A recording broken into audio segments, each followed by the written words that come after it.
The raid on La Bastille ended with nothing but more deception and emotional holes.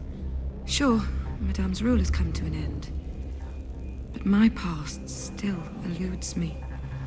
Without my memories, I have no choice but to follow Edge's instructions. Hi, I'm Rob Cram, and today we're taking a look at Remember Me, which is another new IP from Capcom, who a year or so ago enjoyed success with its Dragon's Dogma role-playing game. Whilst Remember Me and Dragon's Dogma couldn't be any more worlds apart from each other, they will have both had to tackle the struggles of warming to fickle and critical gamers of our current times. With its action combat slant, the dystopian city of Neo Paris, is Remember Me a game that's going to enthrall and amaze gamers, or simply be one of those run-of-the-mill offerings which won't catch on with the masses? Truthfully, there are elements of the game which pander to both, in that on one side of the coin, Nilin and her escapades draw you in, yet on the other, the execution is a little sloppy. Neo Paris is a joy to behold with all its finer details. Developer Don't Nod has placed inside to create a real and vibrant looking vision of our future. There's no escaping the fact that in concept the game's premise is solid, and as players run and jump, fight their way through the game, find solace in a city that's beaming with colour and visual fidelity. It's a work of artistic expression, and that alone is possibly enough to draw some players into the fold. Nilin's adventures start off on a good footing as she escapes her captors and begins a process of regaining her memories. The linear level design does little to offer much deviation from the cause, which is a shame and could have provided a little more scope.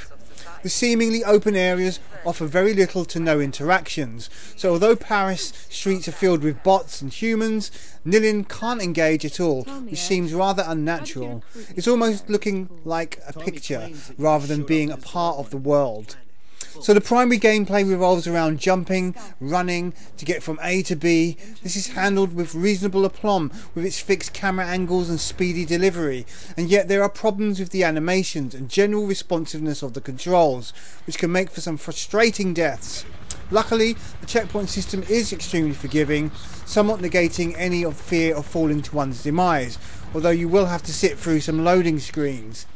There's one section versus a flying ship, which is as scripted as they come.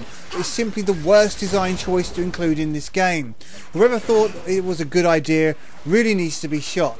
No, really, they do, as it simply feels disjointed and badly implemented, where one wrong move in a split second equals death, and then of course the subsequent loading screen. The combat is also a major part of the gameplay versus a varied mixture of human and robotic type enemies who adopt their own attack patterns for players to figure out. The combat is fairly solid and relies on a combo system which players have to go to a menu to swap around combo bonuses. It's an interesting system where players are encouraged to experiment, yet at the same time the whole process is slow and takes you out of the game completely. A big mistake. What's more, one can spend quite some time rearranging combos to suit a particular encounters, only to die in battle and have the combos reset. This is a really poor move and should have allowed for a manual save of combos. That said, the fighting is engaging, although a little by numbers as players tap the same buttons over and over. A lot more variations would have been well suited here, and especially as they aren't all available at once. It does seem Don't Nod cheaped out on the number of attack moves, although there are several special moves which prove to be more interesting. Sadly, most of the game is regaining these abilities, and so using them is rather staggered. There's no New Game Plus mode either, where the abilities can be used from the off to turn the tides of battle. Another list of complaints with the fighting is how some enemies can simply grab Nilin mid-combo, which is not only cheap but very annoying, reducing what little fun there is into bouts of more frustration. The lock-on feature is also terrible, where it becomes almost impossible to target the enemy you're after, again resulting in more frustration. On the whole, the combat could have done with a lot more refinement, because as it is, it's simply too disjointed to provide much fun. As Nilin is a master memory hunter, there are moments throughout the game where she engages in memory remixes by entering a target's mind and altering their memory. These are interesting distractions that could have offered much more. Not only are there too few of them, but the options contained within are a little limited. It would have been great to have a few more outcomes and ways to alter the memories. They are really very much a one-time deal, leaving no scope for doing things differently on a subsequent playthrough. Remember Me does feature some really fine visuals, which are perhaps enough to forgive some of the game's shortcomings, depending on what sort of gamer you are. Neo Paris is amazing to look at and does make for an interesting backdrop. Aside from some poor animations and lack of interactivity, the only criticism here lies with the camera being too close to Nilin at times.